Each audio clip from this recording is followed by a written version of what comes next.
It has been a week. So I went to a yoga class that I thought I could handle and managed to make both of my calves extremely sore, which crushed my spirit this weekend and made it really difficult to record. But I'm finally getting to it now. We are back with another video this week.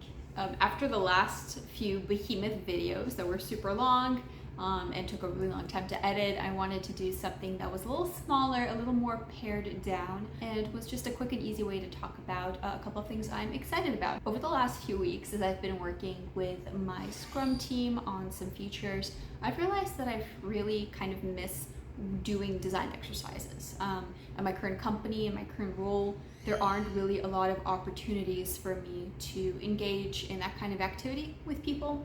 And so I have been kind of nostalgic, kind of wistful, thinking about times when I used to do those activities a lot more. When I was in university studying design, and it was something I did as a product manager in previous roles.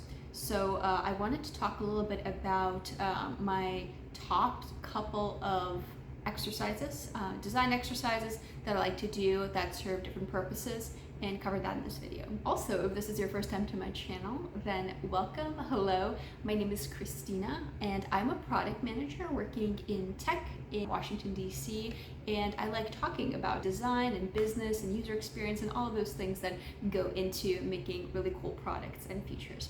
So thank you for watching, and I hope you'll find this video entertaining and informative. So design exercises. Like a lot of people who work in fields where they have to just sit down and make something, I tend to be a solo worker who really enjoys just heads down focus time where I can just work on making something or figuring something out. But oftentimes you do need to be collaborative with other people in order to make that happen. And so I like using design exercises as a way to get a team working together. This can be a great way to bring a team together to help you crack something that you're working on that you might be stuck on. Like, for example, you want to do a critique and get feedback on something, or maybe you want to do a project, and at the beginning of the project you don't want to get too bogged down in a single idea or something like that, and so you want to bring in people to help generate some ideas together. And design exercises are something that are really great to do at the beginning of a project, because with a project, when you generate ideas, typically you'll want to start out with something focused, what the project is, what the goal is, what you want the outcome to be. Then you want to go wide and explore a lot of different options so that you know that you're looking at a lot of different possibilities and not just picking the first thing that you thought of and assuming that that's the best direction. And after that, after going wide is what we call it, then you go narrow, where you refine ideas and maybe focus down on something that you really think is a winner, and then you go wide again in order to develop that idea into something that is fully thought out and actualized. And so design exercises are a great way to kick off the project at the beginning of that whole sequence, when you're going wide based off of a prompt or a focus of the project. Like, what do you want to do? What problem do you want to solve? What market do you want to hit? Those kinds of questions. Aside from that, design exercises can be really great at doing a number of different things. We talked about how it can be a great way to kick off a project, but it can also be a great way to build some teamwork in a team that maybe doesn't know each other very well, and you're trying to get people to be a little bit more comfortable with sharing ideas. And then aside from that, it can also be a great way to critique a feature and to get feedback on something you've already been working on, but want to re-examine in a new light and get a better understanding of. Basically, you poke holes in it to see where the weak parts are that you can reinforce. And using other people to do that is fantastic, because the more different types of minds you'll have together in a room that you can throw at a problem, the better. With all that being said, let's go into the 3 top design exercises that I've used in the past and that I think are the most valuable. The first is called a product tree exercise. And that essentially lets you look at either a product or a feature that you're already familiar with and critique it from a number of different angles, or it can be a way of exploring a feature or a product that you aren't familiar with. A product tree exercise allows you to take a feature or a product And you start by building out the base. So like at the trunk, you would put what is the product or the feature, what is one word I can use to describe it. Then you start building it out. Each different branch is a different part of the product. And the different branches are going to be different depending on what kind of product you're looking at. So basically, if the product is organized in a way that's really team-based, like the product's really a service and the different branches can be best described as different parts of that service, that's one way of doing that, and that's perfectly valid.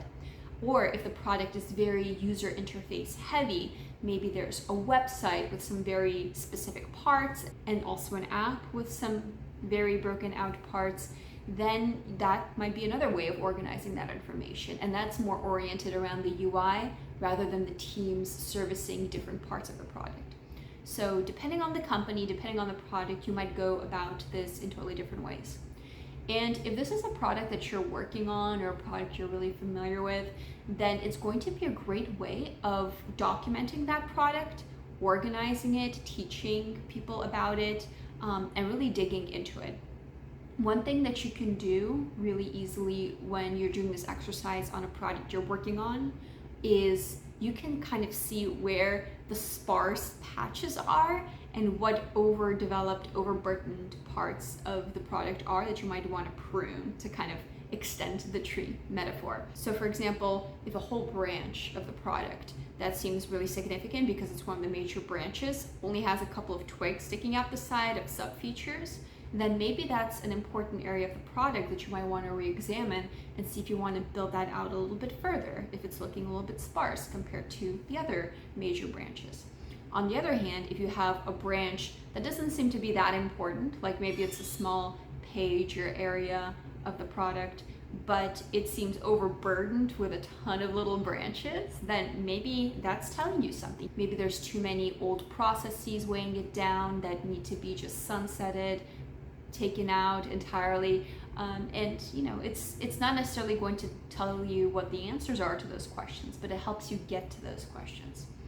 And then for a product that you are not familiar with, doing this exercise is a great way of understanding what the different parts are and breaking everything down systematically.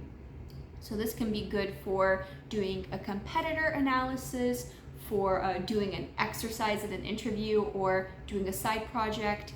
It's great for all of those things. This can also be a really good thing to do with subject matter experts that are available to you, because oftentimes different components of this product will be less known to you. Like you might, for example, if you're a product manager, know a part of the product that you're working on really well, but there's a ton of back-end stuff that's important to painting a complete picture of the product that you're not going to be aware of. Maybe you want to talk to DevOps about it or a developer about it, or other product managers who might own those different parts of the product, including technical product managers. So the more people you have available who can speak to that, the better the exercise will be in painting a complete picture of the feature. This one is going to be a little less rigorous, but still one of my favorites because it's kind of fun, and it's called Make Something Worse. So what this is you're just sitting down with a group, looking at a set of features or products, and you assign a feature or product to a different person, each one, and you challenge them to take something about that product and make it worse. So for example, if you give someone a fork and that's the product they need to make worse, then they might decide to make that fork out of Jell-O so that it is impossible to pick up a piece of food with it, or something along those lines. And this isn't really a good exercise for coming up with ideas or anything like that, but it is a really fun icebreaker because you can like really push people to figure out how to do something weird and zany. So this is just a fun exercise. I've done it before also as a reverse exercise, where first you make something worse. Like for example, you take Microsoft Word and you make it worse. I'm looking at my keyboard here. If you type in D, it would type in the mirror key of J. So you have to do like the opposite of what you want to type.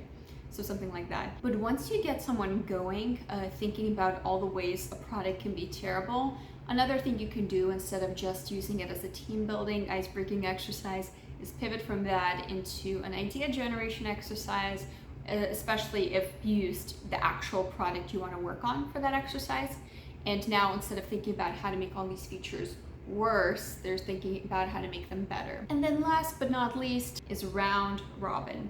So with round robin, you have a group of people and a problem of some kind that you're giving them.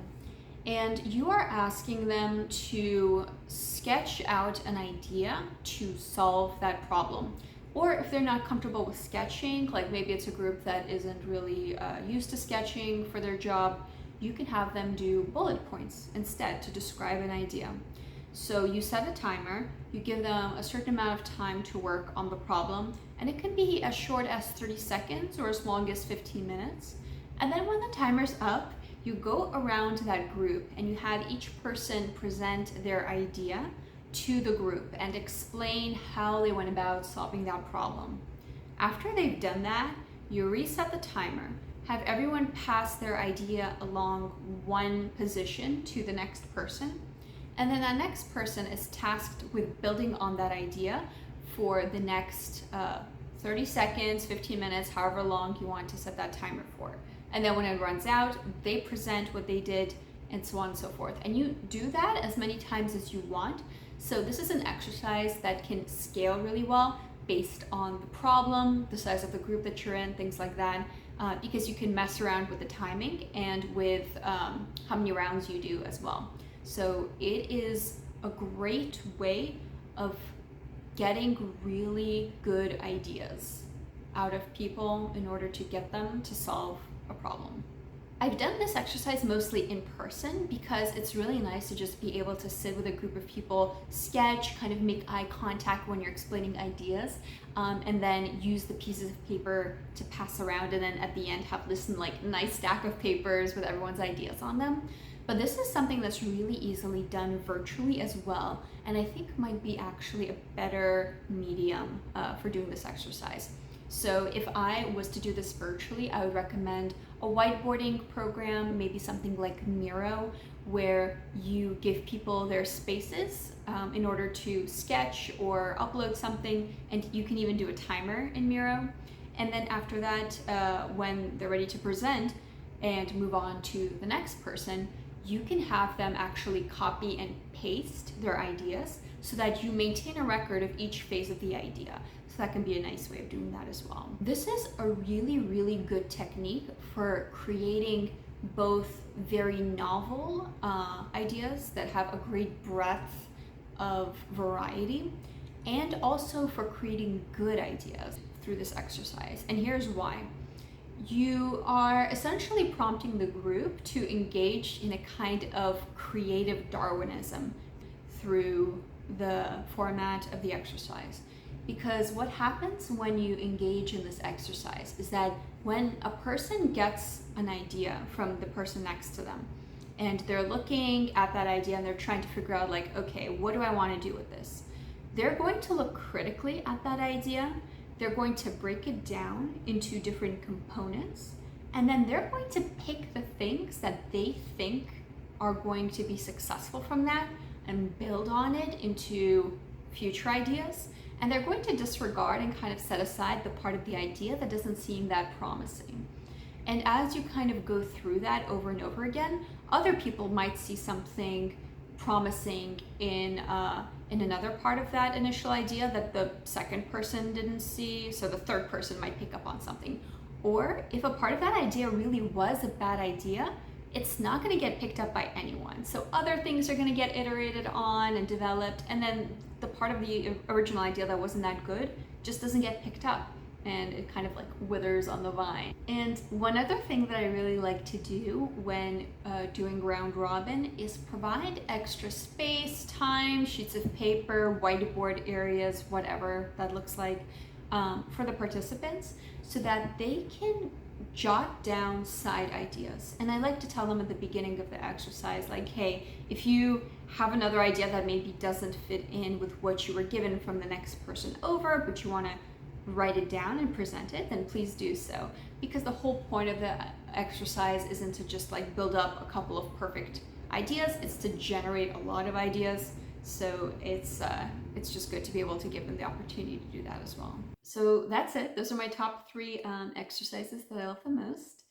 I think one really great thing that I love about these kinds of design thinking exercises is that whoever you're doing them with a Scrum team, or whether it's with people who aren't in any kind of tech or creative industry at all, like maybe you're hired as a consultant and you're brought in to facilitate consultation with a group, and it's like medical workers or accountants or whoever it might be. This exercise helps flip your thinking from being a consumer and flips your brain into thinking a little bit more as a decider. Let's say you're a medical worker, you were working with a program, and you're kind of like not thinking about that program too much because it is what it is, right? You didn't have the opportunity to design it or even pick out what program your hospital was using. You were just given that program. And you might not love every part of it, but you don't necessarily think about that because it's not a useful thought to have. You're more focused on using that program in order to achieve other things. But these kinds of design exercises take someone who might have had to push those kinds of thoughts away and makes them re-examine them. And I don't mean for any of this to come off critically, like, oh, anyone who's using a product or a system should be thinking about it critically all the time, because that's exhausting, right? We mostly do this type of really deep introspection around something when we're being asked to work on it for our jobs, or if it's disrupting our lives in some way. So I'm not saying that being a consumer rather than a creator or a critic is bad, because that's the only way we have of really kind of cognitively getting through our day-to-day lives. But it can be really hard to flip that switch off and flip another creative, critical switch on without the help of these types of tools. So I think it's a really great thing to do in whatever professional industry you're in. I'm really curious to find out if anyone who's watching this video is thinking about using some kind of design exercise in an industry that has nothing to do with design. So if that's you, if that's the case, then I'd be interested to read a comment describing what you're thinking of using this for. But yeah, aside from that, thank you so much for watching my video. I've been recording pretty sporadically and inconsistently, so I'm gonna try to tighten that schedule up. I have a billion scripts bubbling in the cauldron that are ready to go, so I'm hoping to deploy those sooner rather than later. But yeah, it's been a pleasure making this for you, and I hope you get a lot out of this. Thank you so much, and I hope you stay tuned for my next video.